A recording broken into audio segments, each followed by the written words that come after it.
Dafara e passé Dakar kasira dinama Sungalo e kungolo ati dugu wari ko odima fo dugu andugu dum warata de o koni kuma tala sa e ka sama mone to yi I yere ta sita sidi kan numéro flani wari ci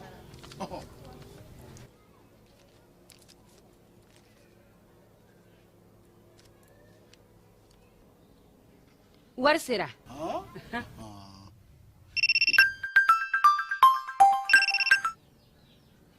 Allo ye wari sɔrɔ o ɲɛna tiɲɛ yɛrɛ la ko ni sama bɛ maa min ɲɛ ko n komi t'i gosi ngonga sama mone I yere ta a sɔngɔ ka nɔgɔ ni Mali wari ci sira bɛɛ ye dépôt ye fu ye wari bɛ ci fu ni application ye wa bɔsara ye musaka fitini ye sama mone ji ni courant bɛ sara n'a ye crédit bɛ ta n'a ye sanni feere bɛ kɛ n'a ye sama mone ni y'anw maliyɛnw ta ye a y'a si filɛ ka ngalon bɔnda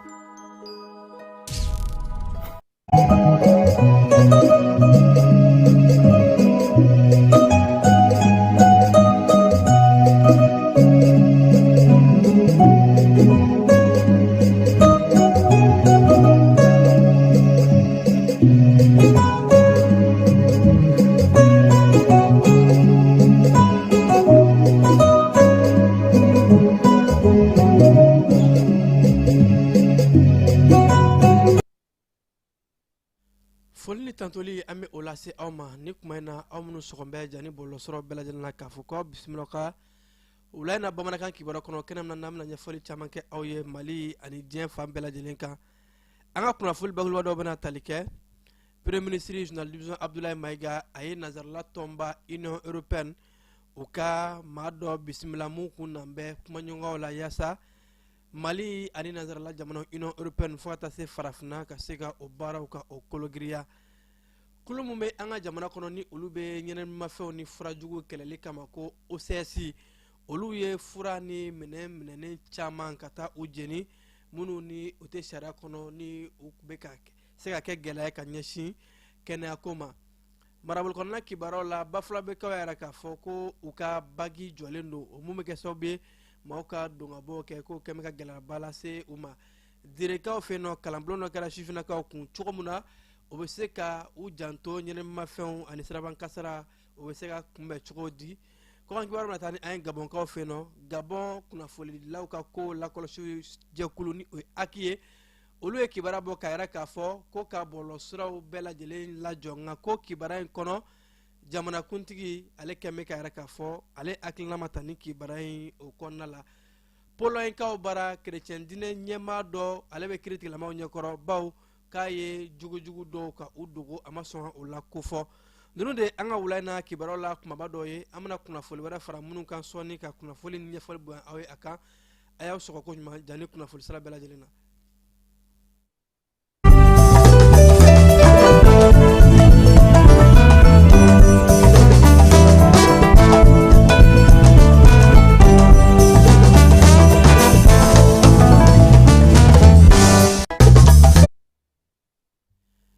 keba ame sungalo kle galela ame do donke islamo ka sungalo ani fukata se chrétien bela jelema akume choko nyuma ani fukata se ka musaka ka onoya anga kibara konna la anga jamana premier ministre aleye nanzarlaw ka jekulu Union européenne ka a lasigide walma chiden do ko o bismillah mamuni ale nana nanzarla jamana ka kulubai o togola ka se ka kumanyoga ke Union européenne ani farafna jamana o chelala kene munka ni Bruxelles o la sigide mbe anga jamana kono ani fokata se an ka jamana kɔkancɛw minisiri ninnu bɛɛ lajɛlen ye ɲɔgɔn sɔrɔ ye ka yira k'a fɔ ko nin ye paraɲɛba ye nin ye waleba ye bawo diɲɛ kɔnɔ bi a fɔ min ma ko diplomasi jamanaw ka don ɲɔgɔn fɛ ka bɔ ɲɔgɔn fɛ ka baara ɲɔgɔn kɛ ɲɔgɔn fɛ k'a ti kɛ fo an ka kuma de gɛlɛya mana kɛ cogo cogo a ka kan an bɛɛ lajɛlen ka da yira ɲɔgɔn na jɛɲɔgɔnya bɛ kɛ nin kan an bɛ jɛn kɛ bonya ani karama ani fo ka taa se n ka nin dan ye nin ye jamana bɛɛ k'i ka dan fɔ ko ni bɛɛ lajɛlen ye jamana tɔw ka dan bonya o bɛ kɛ sababu ye jɛɲɔgɔnya bɛ sabati ni jɛlɛjɛba in a donna o de kadara kɔnɔna la kɛnɛ mun kan ni an ka jamana kɔkancɛw minisiri ale de nana ni union européenne lasigiden ye ka a bisimila k'a yira jamana premier ministre la Joao Gomes Gravino maa mun ni ale nana union européenne tɔgɔ la a yɛrɛ k'a fɔ ko kumakan mun bɛ a da o de ye bɛn ni keleya kumakan ye ani cɛkɛɲɔgɔnya ka se ka kologiriya Mali jamana ani nazarala jamana 27 mun bɛ kulu in kɔnɔ olu bɛɛ lajɛlen ni ɲɔgɔn cɛ bawo ko ni an farala ɲɔgɔn kan ka bɛnkanw kɛ cɛkɛɲɔgɔn minnu bɛ bɛɛ lajɛlen nafa o de bɛ kɛ sababu ye ka se ka diɲɛ yiriwa bɛɛ b'i ka nafa sɔrɔ cogo min na wa kumaw bolila mun kan kosɛbɛ o de ye nazarala jamanaw ni farafina hakaja ani Mali an bɛ se ka tɛgɛ di ɲɔgɔnmaw kɛ cogo min na lakanako bunakun kan ka se ka bamaca waliɲɔgɔn kale tigilamaw k'o kɛlɛ fɛn min ye yiriwali ko siraw fɛ sɔrɔkow ani diplomasi an ka don ɲɔgɔn fɛ ka bɔ ɲɔgɔn fɛ yiriwaliw bɛɛ lajɛlen kama nka u ye kɔrɔfɔ minnu fɔ ka bɔgɔdɔn kɛnɛ in kan o de ye sigikan 3 mun bɛ an ka jamana bolo ni o de ye les 3 principes ye ni jɛɲɔgɔnya bɛ kɛ a ka kɛ bonya ni karama kɔnɔna la wa a ka kɛ anw ka yɛrɛtigiya labatoli o kɔnɔna la fo ka taa se malidenw maa tɛna jɛɲɔgɔn jagoya anw da la wa anw yɛrɛ de b'a dɔn an kan ka hakilina min ta an ka jamana kɔnɔdenw ye ko ni nin bɛɛ lajɛlen labatora bɛɛ Mali ɲɛmɔgɔ y'a yɛrɛ k'a fɔ an labɛn bɛ ka se ka baara kɛ ni diɲɛ jamana bɛɛ lajɛlen ye union européenne maa mun nalen filɛ nin a y'a yɛrɛ k'a fɔ ko a nisɔndiyara bawo ko a ye k'a fɔ maliyɛnw ye kunbɛli ni lamɛnli mun d'a kan lamɛnli ni kumaɲɔgɔn cɛɲiw o bɛna kɛ sababu ye ka se ka baara caman ka o bila an ni ɲɔgɔn cɛ don nataw la kɔrɔfɔw kɔnɔna la an ka jamana premier ministre général division Abdoulaye Maïga a fana y'a ka nisɔndiyaw yira bawo ko nin bɛna dɔnsen kura bɔ union européenne ani Mali jamana ka jɛɲɔgɔnyaw la bɛnkan minnu fɔra ani an ye an dantigɛ minnu yira u la k'a fɔ jɛɲɔgɔnya kɔnɔ anw dan filɛ nin ye n'a bɛɛ lajɛlen labatora an ka yɛrɛtigiya an ka choix de stratégique des partenaires k'a fɔ ko ka ko jagoya anw kala o ti kɛ wa jɛ bɛɛ lajɛlen kɔnɔna la an bɛ an ka nafa de ɲini jamana bɛɛ bɛ se ka nafa sɔrɔ cogo min na ko ni kumaw bolila o bɛɛ kan ani hakilina ɲuman ninnu bɛɛ lajɛlen ka se ka lawaleya don nataw la maa bɛ se ka segin n'a ye k'a fɔ Mali ni nazarala jamanaw an bɛna jɛɲɔgɔnya sabatilenw kɛ ni ka bɛɛ lajɛlen ka o nafa jɛkulu min b'an ka jamana kɔnɔ ni olu ka caw ɲɛsin bɛ ɲɛnamafɛn kɛlɛliw ma ni o ye OCS ye u ye wulikajɔba dɔ kɛ wulikajɔ mun ni u taara minɛ minɛlenw u bɛ minɛ minnu minɛ ni u tɛ sariya kɔnɔ walima ni a dɔw dati bannen don u ye o caman mun minɛ tɔni 47 hakɛ u taara a jɛni i n'a fɔ minɛnen ninnu bɛ jɛni yɔrɔ min na jɔ gari kɔnɔna la OCS ɲɛmaaw y'a yɛrɛ k'a fɔ ko u ka wulikajɔw dɔgɔkun 1 kɔnɔna la o de kɛra sababu ye ka se ka u tɛgɛ da ni minɛ ninnu bɛɛ lajɛlen kan bawo ko wulikajɔw bɛ ka bonya u fɛ yaasa ka se ka kɛnɛ furan k'a jɛ minɛnw kana don minɛn minnu n'u tɛ sariya kɔnɔ ni a dɔw bɛ se ka kɛ sababu ye ka gɛlɛya lase sifinnakaw ma ani ka se ka maaw yɛrɛ ka kɛnɛya ko ka o bila ngalama la ko wulikajɔ mun ni a bɛ ka kɛ OCS maaw fɛ a bɛɛ laɲini ye ka se ka malidenw de lakana ka bɔ minɛn cɛjugu olu donni ma walima ka o dun ka sɔrɔ maaw m'a dɔn ko tile 10 de kɔnɔ u ka wulikajɔw sera ka nin tɔni 43 in ka o sɔrɔ wa ko minɛn minnu ni a jeninen filɛ nin ye ko n'i y'a bɛɛ lajɛlen fara ɲɔgɔn kan a dagosi bɛ t'i jɔ fɛn min ye sefa wari miliyari caman b'a la wa a minɛn ninnu furakisɛw b'a la u b'a fɔ furakisɛ min ma ko tramadɔli o comprimé 21 o furakisɛ mun ni ɲɛnɛmafɛn don ni a ka cɛnni da ka bon kosɛbɛ ka ɲɛsin sifinnakaw ma furakisɛ wɛrɛ mun fana bɛ yen n'u b'a wele ko diazepam fana o comprimé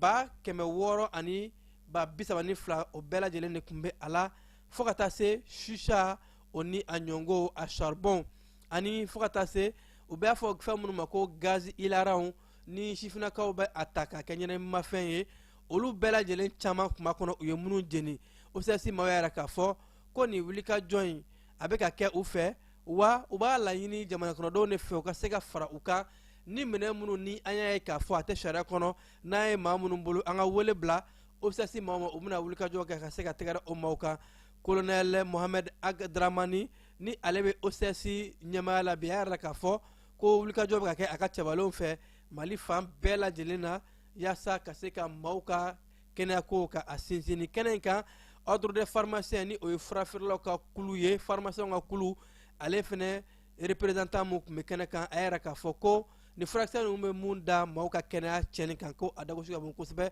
o de la a ka kan nin ko in ka kɛ bɛɛ lajɛlen kungo ye an ka fango fara ɲɔgɔn kan yaasa an bɛ se ka nin minɛn jugu ninnu kɛlɛ ka kɛnɛyako ka a sinsin keba bɛ taa sanfɛ kalanso maaw olu ka kɛnɛ kan kulu mun bɛ ka sanfɛ kalanso ka kɔɲɔ ɲɛnabɔ ni o ye senu ye centre universitaire centre national des œuvres universitaires senu olu ka wulikajɔ kɔnɔna la yaasa ka se ka u ka baara ɲɛfɔ kalandenw ɲɛna u bɛ baara la kalanden minnu kama nin y'a tago filanan ye u bɛ dayɛlɛ kalandenw ye bɛɛ lajɛlen ka se ka taa hakili falen falen kɛ ani senu ka baara ye mun ye ka o fɔ maaw ka se k'o faamu ha ka ja kalandenw ka se k'o faamu kalandenw bɔra Bamako ani fo ka taa se marabolo caman na ni o dɔ ye Segu Sikaso ani Kulikoro ni Kita bɛɛ lajɛlen nana ka se ka taa u hakilina fɔ nin kɛnɛ in kan degun min bɛ u dala ani fo ka taa se senu ka baara ye mun ye wulikajɔ bɛ ka cogo min na ɲinan kumakun u y'a kɛ digitalisation ni o ye subahana mansin nafa mun b'a la ani kɔlɔlɔ mun fana b'a la ka ɲɛsin senu ka baara ma o ɲɛfɔra kosɛbɛ keba mete fan fɛ mun b'o kɛnɛ kan an ka jango lajɛ ka kuma dayɛlɛ o ni kalandenw ni ɲɔgɔn cɛ i n'a fɔ u b'a fɔ cogo min na ko journée de porte ouverte nin y'a ta ko filanan ye sanfɛ kalandenw ka kɔɲɔ ɲɛnabɔli cakɛda senu bɛ nin baro kɛnɛ nafamanba in sigi yaasa ka kuma senu ka baaraw ye jumɛn ni jumɛn ye senu bɛ ka wulikajɔ minnu kɛ kalandenw ka lafiya kama ani ka kuma di kalandenw ma u k'u hakilina ni ɲininkaliw bɛɛ lajɛlen kɛ senu ka baaraw kɔnɔ ka faamuyali bonya nin baro kɛnɛba in ta ko filanan ɲɛmaya kun bɛ an ka jamana sanfɛ kalanw ni ɲinili minisiri bolo professeur Burahima Kansa ye Mali étudiant ka bɔ Bamako ka bɔ Kulikoro ka bɔ Sikaso ka bɔ Tombouctou olu ka na u ka na senu dɔn parce que senu bɛ yan nɔ olu de kama pour que olu ka kalanko a ka se ka ɲɛ sɔrɔ kosɛbɛ condition ka créer minnu b'a to olu ka logement ko u ka dumuni ko u ka allocation financière ko hali ka taa u ka sport ko a bɛɛ ka se ka ɲɛnabɔ yan nɔ cadre kɔnɔ comme baara de don effort caman bɛ ka kɛ mais a bɛ se ka kɛ a bɛɛ dafalen tɛ bon étudiants dun olu de b'a condition ninnu bɛɛ kun u ka n'a ɲɛfɔ olu yɛrɛ fɛ mun de bɛ se ka kɛ pour que baara in ka se ka kɛ ka ɲɛ ka tɛmɛ nin kan donc journée porte ouverte a objectif ba ye o de ye senu ɲɛmaaba ka kɔrɔfɔw la ko nin waati laban ninnu kɔnɔ senu ye fɛlɛ caman de bila sen kan ka se k'u ka dayɛlɛ kalandenw ye kalandenw k'u ka baaraw faamu o baarakɛminɛnba dɔ ye senu kibaru yɔrɔ mun na ni sanfɛ kalandenw bɛ u ka kunnafoniw bɛɛ lajɛlen sɔrɔ senu ka baaraw bɛɛ kan an ye an ka baarakura dɔ sigi sen kan n'an b'a fɔ ma senu kibaru parce que an y'a ye k'a fɔ ni bɛn nin rencontre ni a bɛ bɛn sinsin an ni ɲɔgɔn cɛ et puis an bɛ ka baara min kɛ k'a yira o la fiɲɛ t'a la en toute transparence walasa u ka dɔn yuruguyurugu t'a la donc an ye o senu kibaru mun lancer écoleden b'a to a ka so i bɛ Sikaso i bɛ Kidali i bɛ Gao Tombouctou i bɛ an ka plateforme kan 3600 i b'i ka numéro matricule don ka n'i jɔgɔ sɛbɛn ka na jamu sɛbɛn i b'a fɔ n bɛ ka kibaruya ɲini n ka bourse de kan n'o ye san 2024 ye i b'a ci et an ka système b'a traité en 1 minute a bɛ jaabi ci ma k'a fɔ i ka résultat yɛrɛ mana senu na yarɔ o tɛ senu nɔ ye donc ni résultat mana i tɛ se ka bourse sɔrɔ donc an y'o mun sigi sen kan et puis a b'a yira anw fɛnɛ na an minnu bɛ sen na écoledenw dɔrɔn tɛ même anw fɛnɛ a bɛ se ka kɛ dɔw ka résultat ma na mais kɔfɛ u ye réclamation kɛ i b'a sɔrɔ anw yɛrɛ ka niveau la o baara dɔw ma se ka kɛ donc a b'anw permis fɛnɛ an k'a dɔn baara min bɛ sen na n'o ma kɛ an fɛnɛ bɛ o corriger. An m'a wɛrɛ la k'a fɔ ni journée porte ouverte in kɛra dayɛlɛlen ye bɛɛ ma kalandenw y'u ka hakilinaw ani ka ɲiningaliw bɛɛ lajɛlen kɛ senu ka baaraw fɛ wa jaabi ni ɲɛfɔliw caman kɛra kalandenw ye senu ɲɛmaaso maaw fɛ u ka wulikajɔw kan.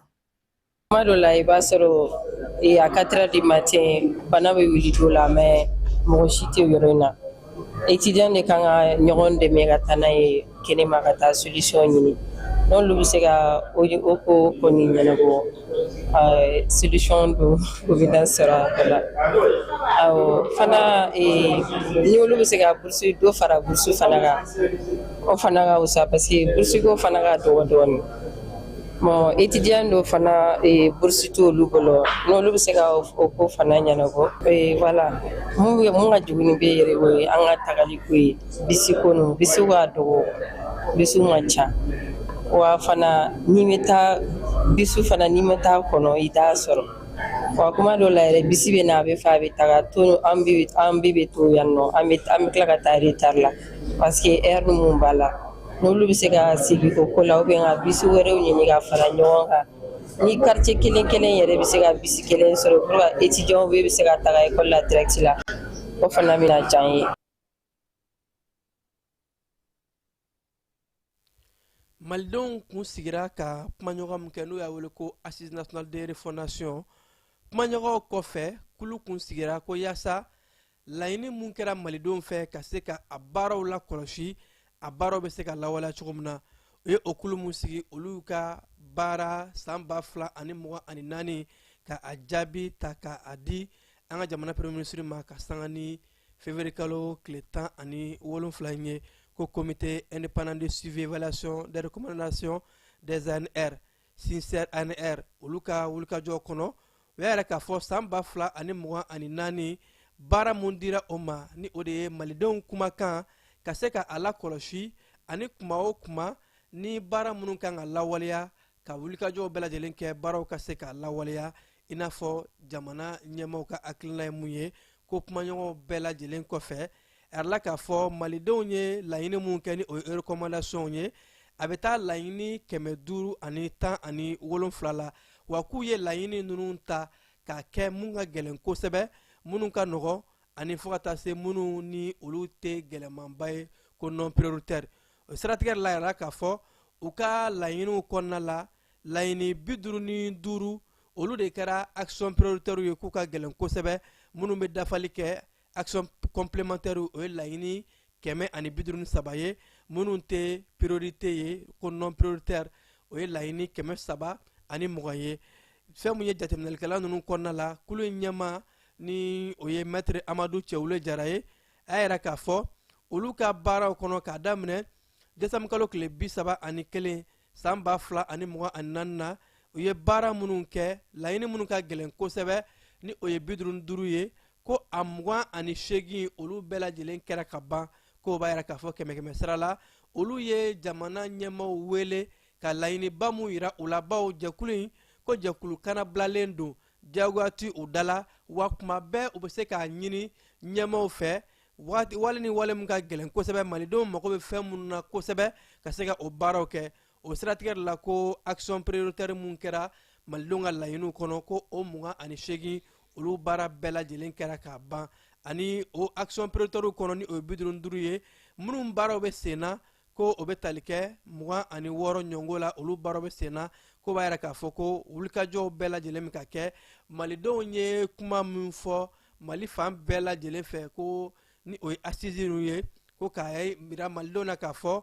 u ka kumakan ma taa ji fɛ a kuma talen don ba la wa wulikajɔw ni hakilinaw bɛɛ lajɛlen bɛ ka kɛ jamana ɲɛmaaw fɛ k'a lajɛ maaw mago bɛ jɔ mun na kosɛbɛ ni o ye priorité ye ka se ka o baara bɛɛ lajɛlen kɛ kule ɲɛmaa maître Amadou Cɛwule Jara a yɛrɛ k'a fɔ ko kuma o kuma ni olu kan ka laɲini mun kɛ u b'o kɛ jamana ɲɛmaaw la bawo olu ye jɛkulu kana bilalen ye laɲiniba mun bɛ u bolo o dɔ ye ka se ka yɛlɛma minnu bɛ ka don jamana taabolo ni diɲɛ taabolo la ka se ka laɲiniw yɛlɛma ka bɛn ni diɲɛ yɛrɛ yɛlɛma tacogo ye ani ka laɲiniw sigi minnu bɛ kɛ waati in na minnu bɛ kɛ waati kunkurunnin kɔnɔ ani minnu bɛ kɛ waati jan kɔnɔ k'o ɲɛfɔ maaw ye maaw ko o faamu ani fo ka taa se an ka mara taabolow bɛɛ lajɛlen ka se ka o kologiriya ko n'o bɛɛ lajɛlen de kɛra malidenw ka kumakan mun ni u kun bɔra ka se k'u hakilina di yaasa jamana bɛ se ka yiriwa cogo min na jamanaden bɛɛ lajɛlen bɛ se ka i yɛrɛ malidenya kɔnɔna bɛɛ bɛ se ka i yɛrɛ sɔrɔ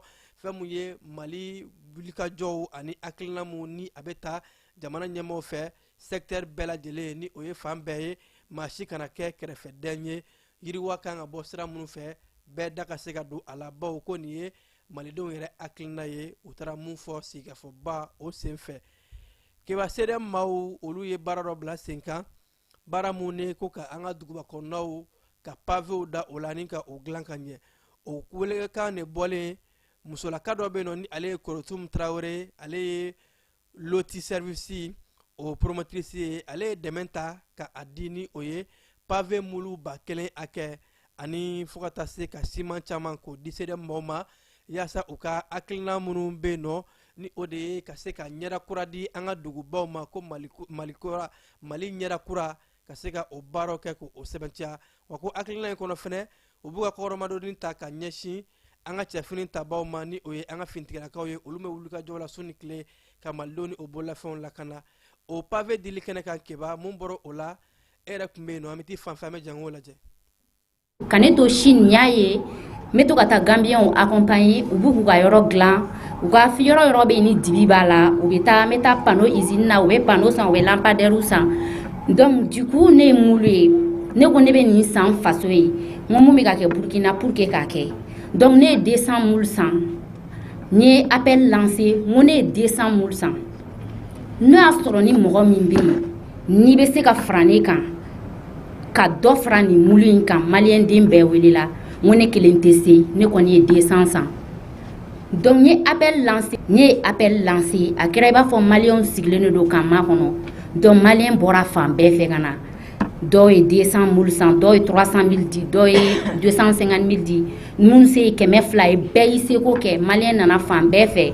promesse babaw talen don an ye i comme o bɛna continuer cogo min o tɛna jɔ ni ala ni alakira sɔnna ma donc ala y'a kɛ ne nana Mali la an ye lancement kɛ an ye baara daminɛ Bulukasonbugu mairie yɔrɔ la mais après baara jɔra donc o tanti ma mulu kɔni sera Mali la mais n t'a dɔn n bɛna mulu di mɔgɔ min ma parce que n ma mɔgɔ ye ne taara quartier à quartier ne ma mɔgɔ ye a ko n ma i kɛ pewu mɔgɔ dɔ bɛ yen n'a ye ɲɔgɔn ye i bɛ mulu in ta ka d'a ma ale bɛ se a ka mɔgɔw bɛ se n ko d'accord parce que o caman fɔra ne ye ka tɛmɛ mais n bɛ taa n'u bɛ sigi an bɛ échanger n b'u ɲɛkun lajɛ dɔrɔn comme ne ye jamana baarakɛla ye a kan ka di mɔgɔ min ma n b'o dɔn donc n b'u ɲɛkun lajɛ dɔrɔn n dusukun tɛ sɔn ala y'a kɛ a nana ni n ye an y'an sigi an ni CDM président an ye ɲɔgɔn ye dɔrɔn an tilala kuma na n ko tanti mulu ye ninnu ta di ninnu de bɛ nin baara kɛ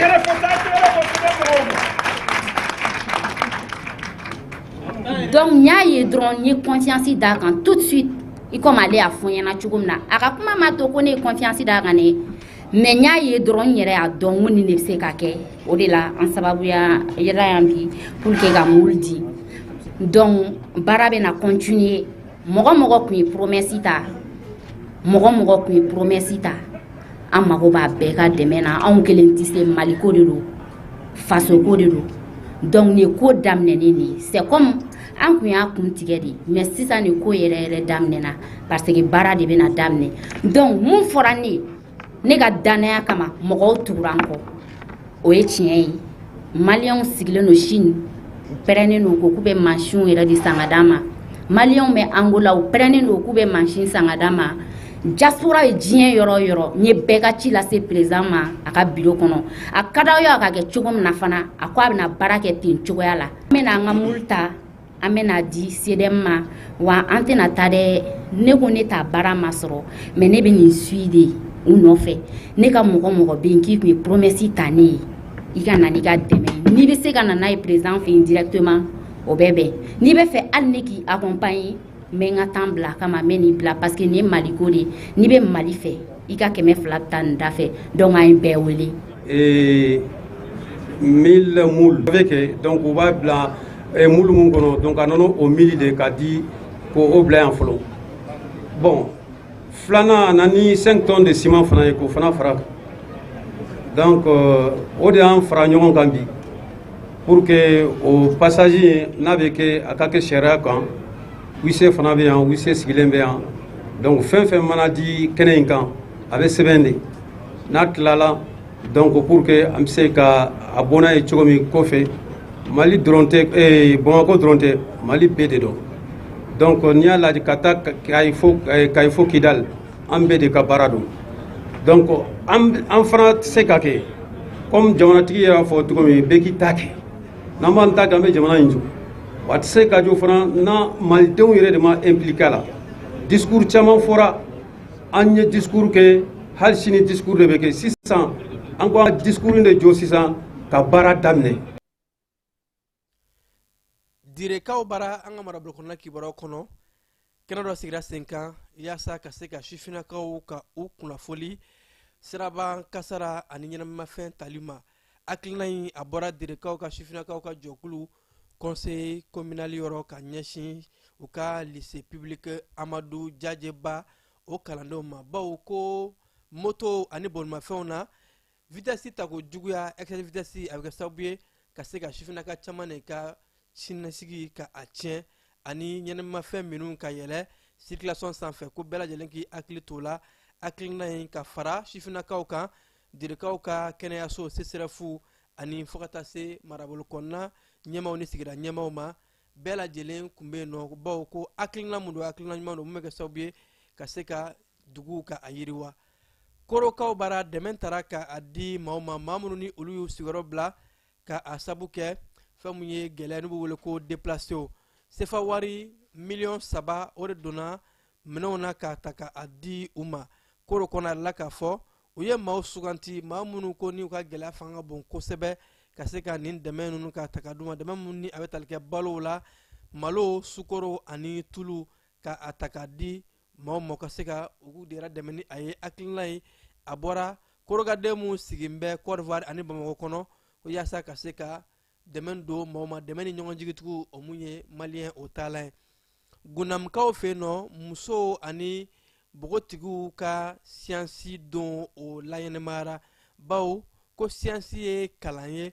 kalan mun ni a bɛ dilanni kɛ wa kalan mun ni a bɛ bayɛlɛmali kɛ ka se ka fɛn kuraw dilan ko musow jɔyɔrɔ ka bon kosɛbɛ o la o siratigɛ de la u ye a kumakun kɛ musow olu fana ka se ka u sen don yɛlɛmali baaraw la ko ka se ka musolakaw k'u galabu fɔni ani bogotigiw u ka se ka kalanw kɛ jango kalan sira mun bɛ yen ni o ye siyansi ye fɛn dilanbaw wɔɔrɔw ani u ka se ka fɛn baw kɛ ka taa Mali tɔgɔ bɔ jamanabaw kɔnɔ ko a ka kan kosɛbɛ musow nin ka so ka don nin baara in na yɛrɛ la k'a fɔ maa minnu ni olu ye nin kalanbulon in sɔrɔ ko u bɛ t'u jɔ maa 27 hakɛ la donbolo taara k'a di maaw ma fɛnɛ maa minnu ni olu ye kalanw kɛ ɲɔgɔndanw kɔnɔ musolakaw tun bɛ a la minnu ni olu ka moyɛnniw u cayara kosɛbɛ bafulabɛkaw fɛ yen nɔ maaw bɛ munumunu salo kɛ bagi mun na a yɛrɛ mɛn k'a fɔ ko o bagi jɔlen don bi ko nin bagi in de dun ye u ka moyen de déplacement u bɛ yɔrɔ la sɔrɔ ni mun ye o kelen de bɛ u bolokɔrɔ k'o kɛ bɛ sababu ye ka gɛlɛya lase bafulabɛ ni a lamini maaw bɛɛ lajɛlen ma bawo u ka munumunu salo ka don dugu dɔ la ka taa dugu wɛrɛ la o bɛɛ lajɛlen de jɔlen don bawo ko ni nin bagi in jɔra dɔrɔn u ka taamasira bɛɛ lajɛlen bɛ jɔ ko o de la bafulabɛkaw kun kɛn bɛ ka a ɲini fɛlɛni dabaliw ka kɛ yaasa u ka ji sanfɛ pɔnba ka se ka kɛ ni babili belebeleba kɛra k'o bɛ kɛ sababu ye ka bagi ka baaraw ka o nɔgɔya maaw bɛ se ka u ka munumunu salo kɛ ka taa u magoɲɛciw la cogo min na bangɔsikaw fɛ yen nɔ jɔnjɔn taara ka a di Abdala Togo ma ni ale ye mouvement patriotique pour la sauvegarde de l'unité du cercle de Bangasi o ɲɛmaa ye bawo a yɛrɛ la k'a fɔ ko u y'ale kɛ homme de l'année ye bawo ko a ka wulikajɔw fanga bonyana kosɛbɛ ka maaw fara ɲɔgɔn kan ani bɛn ni kelenya ka o ɲini ko a ka kan ni jɔnjɔn in ka di a ma bawo ko maa don maa mun ni a ka wulikajɔ ye bɛɛ ka se ka fara ɲɔgɔn kan sigida o yiriwali kama Gawokaw bara kɛnɛ dɔ bilala sen kan athlétisme ni o ye farikolo ɲɛnajɛ o kɛnɛ ye ko yaasa bɛɛ ka se ka taa ɲɔgɔn sɔrɔ o kɛnɛ kelen kan maa nana masumalo ni o ye civiliw ani finitigilakaw ye bɛɛ ka se ka kulon kɛ ɲɔgɔn fɛ farikolo ɲɛnajɛ suguya camanw o mun bɛ kɛ ɲɛnajɛba ye ka maaw kalan ka sɔgɔ ɲɔgɔn na bɛn ni keleya dɔgɔkun kɔnɔna la o baarabaw de kɛra u ka stade kase keta kɔnɔna la kɛnɛ mun kan ni bɛɛ lajɛlen k'u nisɔndiyalen don kilomɛtiri caman o bolila ni o ye sendiganijɛ boli ye cɛw ani musow ani farikolo ɲɛnajɛ suguya caman kɛra farikolo ɲɛnajɛ minnu kɔnɔ ni bɛɛ k'u nisɔndiyalen don finitigilakaw ka fara maa nana masumalenw kan ka kɛ bɛn ani ɲɔgɔn minɛ o taamasiyɛnba ye kebamɛte fan fɛ yan'an ka taa an ka kɔkan kibaru kɔnɔna la.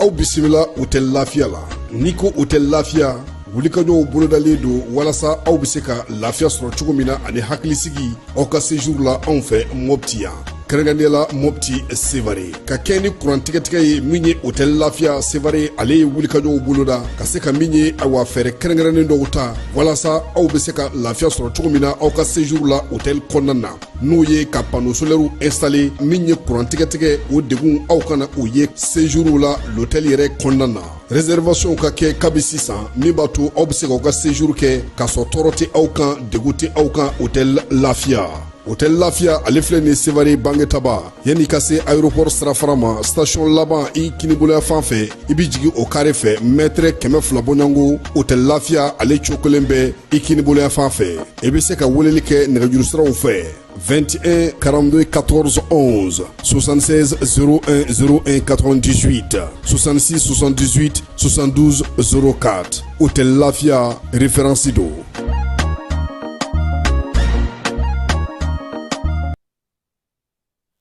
Gabonkaw bara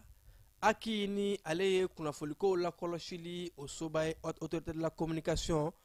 olu de ye sariya ta k'a fɔ ko bɔlɔsiraw ka tigɛ Gabon jamana kɔnɔna la ko fo ka taa se ni hakilina kuraw tara ko nouvel ordre o hakilina mun fɔra bawo ko sifinakaw bɛ ka bɔlɔsiraw kɛ tiɲɛni sira ye wa ko bɔlɔ bɛ ka gɛlɛya mun lase jamana ma ko a fanga ka bon kosɛbɛ o kɔrɔfɔw de layɛnɛmayara aki maaw fɛ nka kibaruya dɔw kɛmɛ ka yɛrɛ k'a fɔ a bɛ n'a fɔ aki ka nin hakilina tali o ni jamana ɲɛmaa oligi a ma ɲɔgɔn kumaɲɔgɔn kɛ bawo ko jamana ɲɛmaa kɛmɛ ka yɛrɛ k'a fɔ hakilina in tara ka sɔrɔ ɲɛmaaso ma ɲininka a dalakan na o b'a yɛrɛ k'a fɔ don nataw la nin sariya in a ka se ka bila sen kan bɔlɔsiraw tigɛli kumaw bɛna kɛ a kan nin n'a bɛ kɛ walima ni a tɛ kɛ. Madagascar jamana kɔnɔna la fiɲɛ lahawta mun n'a kɛra sabu ye ka gɛlɛya lase maaw ma n'u b'a wele ko cyclone Gézani a yɛrɛ mɛn k'a fɔ ko sifinaka kalanden maa ba 30 hakɛ olu de balen bɛ ka taa kalanso la bi bawo fiɲɛ kɛ mɛn ka maaw sisow bɛɛ lajɛlen tiɲɛ ji taara ni dɔw sisow ye o waati gɛlɛn kɔnɔna la kalanso caman taara o de la jɛnsɛnɛni tɔnba Nations Unies kɔnɔna la kolo mun ka ca olu ɲɛsin bɛ sifinakaw ka kɔnɔ ma UNICEF olu ye fɛɛrɛ daminɛ ka se ka buguso dɔw bila sen kan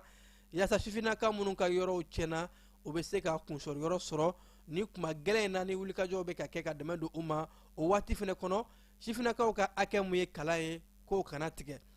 Ethiopie jamana ni Turki ye boloɲɔgɔnma kura kɛ bawo Turki jamana ɲɛmaa Recep Tayyip Erdogan ale bɔtɔla ci dɔ senfɛ jamana wɔɔrɔw kɔnɔ ko a ye bisimila minɛ Ethiopie faba Addis Abeba la ka se ka kumaɲɔgɔnw kɛ ni Ethiopie jamana premier ministre ye a yɛrɛ mɛn k'a fɔ ni kun ye a san 11 ye Turki jamana ɲɛmaa Recep Tayyip Erdogan kun ma se Ethiopie jamana kɔnɔna la a selen a bisimilara Ethiopie premier ministre fɛ Abiy Ahmed a yɛrɛ mɛn k'a fɔ ko taama in kɔnɔ jamana fila ninnu jɛra ka u bolonɔ bila sɛbɛnfura caman na sɛbɛnfura minnu n'a bɛɛ lajɛlen bɛ tali kɛ u ka jɛɲɔgɔnya k'u kologiriya lakanakow ani sɔrɔ siraw ka se ka olu yiriwa Ethiopie ani Turki ni ɲɔgɔn cɛ. Suède jamana kɔnɔ k'u kɛn bɛ ka sariyaw de kologiriya tungana taalaw kama hakaja maa minnu ni olu taara jamana in kɔnɔ dayirimɛ ɲini na ko sariya kura minnu talen don a dɔw la hali denyɛrɛnin sariya bɛ bin a kan o misaliya dɔ de kɛra mun ye maaw kamana gan ko Suède jamana ɲɛmɔgɔ ye sariya mun ta k'a fɔ maa minnu bɛ yen nɔ ni sɛbɛnfura jɔnjɔn t'u bolo ko Suède ka denw de don hali n'a sɔrɔ ko u bangena Suède ko ni sɛbɛnfura kisɛman t'u bolo u bɛ se ka u gɛn ka bɔ Suède jamana kɔnɔna la o siratigɛ de la yɛrɛ k'a fɔ ko denyɛrɛnin dɔ bɛ yen nɔ ni o ye Emmanuel ye kalo 8 dɔrɔn ko sariya kɛmɛ ka yɛrɛ k'a fɔ denyɛrɛnin kan ka bɔ ka sɔrɔ hali n'a somɔgɔw ni olu bɛ sariya kɔnɔ ko ka sɔrɔ somɔgɔw bɛ baara la wa u lakɔdɔnnen don ko o bɛɛ ta ni denyɛrɛnin ni sɛbɛnfura jɔnjɔn ma sɔrɔ a bolokɔrɔ ani a somɔgɔw bɛɛ lajɛlen u bɛ se ka u bɛɛ lajɛlen gɛn ko hali n'a sɔrɔ somɔgɔw sɛbɛn sera ka sɔrɔ olu bolo u bɛ se ka olu to yen nka ko sifinnaka in u bɛ o gɛn u bɛ ka nin sariya mun daminɛ tantɔn ko a bɛ ka maaw kamana gan bawo maa caman kɛn bɛ ka yɛrɛ k'a fɔ minnu t'an bɛɛ dayirimɛ ɲini na Suède jamana kɔnɔ ko nin ye damatɛmɛ sariya ye bawo ko jamana bɛɛ kɔnɔ maaw bɛ don ɲɔgɔn fɛ ka bɔ ɲɔgɔn fɛ ani dɔw bɛ taa u sigi jamana dɔ kɔnɔ fo jamana bɛ tila ka kɛ u ka jamana ye ka sɔrɔ u bɔra jamana wɛrɛ de kɔnɔ ko n'u m'u janto o la a tɔ bɛ na kɛ dunan gɛn ye ani an tɛ dunan fɛ o wulikajɔw de bɛna bonya Pologne jamana kɔnɔna la kerecɛn dinɛ ɲɛmaa dɔ kiritigilamaw ye jalaki bin a kan k'a wele bɔgɔ jeninen na bawo ko kerecɛn dinɛ ɲɛmaa in ye maa dɔ de dogo maa mun n'a ye jogojuguya walew ta jalako sira fɛ ka ɲɛsin denmisɛnnin fitininw ma n'u b'a wele ko pédophile maa dɔ ko dinɛ ɲɛmaa in ye o tigi de dogo a ma sɔn a ko fɔ sɛgɛsɛgɛliw kɔfɛ a yɛrɛ k'a fɔ ko église catholique dɔ bɛ Pologne olu ka ɲɛmaa kiritigilamaw y'a wele k'a ɲininka bɔgɔ jeninen sanfɛ k'a yɛrɛ k'a fɔ maa mun bɛ nin damatɛmɛ wale in kɛ jalako sira fɛ ka ɲɛsin npogotigiw ma munna prêtre tɔ e bɛ o tigi dogo sɛgɛsɛgɛliw ni kiri bɛ ka kɛ ka se ka o ko de ka kungo n'a ɲɔgɔn bɔ ɲɔgɔn na ka se ka o wale in ni a kɔnnen don sariyaw bɛɛ lajɛlen fɛ ka a wale kɔn Gaza kɔnɔna la Palestine bi a yɛrɛ mɛ k'a fɔ ko gɛlɛya bɛ yen a silamɛw ka kalo sunkalo kalo daminɛna silamɛ jamana fan caman kɔnɔ nka ko mun bɛ ka maaw kamana gan Gaza kɔnɔna na bi maaw yɛrɛ bɛ ka u yɛrɛ ɲini de kɛlɛ kɛra sababu ye ka maa caman kɛ dutan ye maaw bɛ ka si bɔlɔn kɔnɔnaw de la ani dɛmɛ minnu bɛ na maaw caman bɛ ka dayirimɛ sɔrɔ o de la ko nin waati jɔnjɔn in kɔnɔna la gɛlɛyaba de selen don maa 1,000,000 ɲɔngo ma minnu bɛ bugusow kɔrɔ olu ka sunko a bɛna kɛ cogo di ko gɛlɛyaba bɛ a la nin waati in na o de la kulekan ni damakasi sɛbɛnw bɛ ka bɔ fan bɛɛ lajɛlen fɛ k'a ɲini diɲɛma fɛ maa minnu bɛ se ka dɛmɛ don Palestine ka denw ma Gaza kɔnɔ ka se ka u dɛmɛ u k'u ka batow kɛ a ɲɛma Amérique jamana kɔnɔna la sariya mun ni u y'a ta kabi Donald Trump nalen fanga la ka ɲɛsin tunganatala ma walima ko sans papier ko sɛbɛnfura tɛ maa minnu bolo Amérique jamana kɔnɔ ko ka olu kunbɛn laɲini yɛrɛ ye k'u bɛɛ lajɛlen de gɛn u ye fintigilaka kelen mun sigi o tunganata ko kama ni o ye isi ye ko u ye minɛnkura de di ni fintigilaka ninnu ma a minɛn in bɛ maa ɲɛda de lakodɔn intelligence artificielle a bɛ baara kɛ ni o fana ye u bɛ ka mun salo kɛ ni o mun ye n'u ye maa fɛn fɛn ye ka a jɔ a ɲɛda kɔrɔ wa sɛbɛnfura t'a bolo walima a tigi bɔra yɔrɔ min na a b'a bugunatigɛ bɛɛ yira n'a sɔrɔ Amérique jamana sɛbɛnfura jɔnjɔn tɛ a bolo ko u ka nin subahana mansin kura ye ni o ye intelligence artificielle ye ko u bɛ ka don o de kɔnɔna la bi tunganatalaw caman kɛn bɛ ka yɛrɛ k'a fɔ maa bɛ ka boliboli kɛ ka dogo a dɔw la n'u ye bɛɛ ka siga k'i la dɔrɔn k'a fɔ ko hali e ka sɛbɛnfura yɛrɛ ma bɔ masini in bɛ a ko bɛɛ lajɛlen sɛgɛsɛgɛ k'a lajɛ maa in Amérique den don wa sɛbɛnfura jɔnjɔn t'a bolo wa n'o kɛra dɔrɔn ko a maaw caman bɛ gɛlɛya sɔrɔ ni o ye ka u lasegin ka bɔ Amérique jamana kɔnɔ ka taa n'u ye u bɔyɔrɔ la an ka wulada in na kibaruya bɛ kun cɛ nin yɔrɔ in la ka aw fo k'aw koɲuman dɔn aw minnu kun sɔgɔn bɛ ja ni kunnafoni sira bɛɛ lajɛlen na ani ce ja ni sugantili la ka se ka aw kunnafoni kibaruya lasera aw ma balimakɛ Famara Berete fɛ nɛgɛ karafew ani ka jaw yɛrɛ aw la Keba Jalo tun bɛ ka o baara kɛ aw ye a kan bɛn.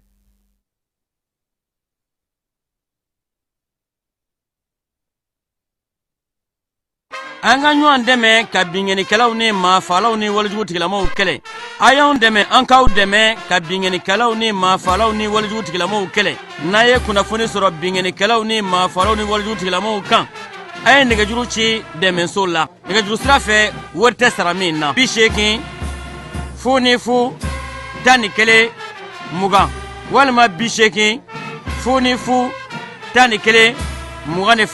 walima 98 17 36 75 ngo 98 17 36 45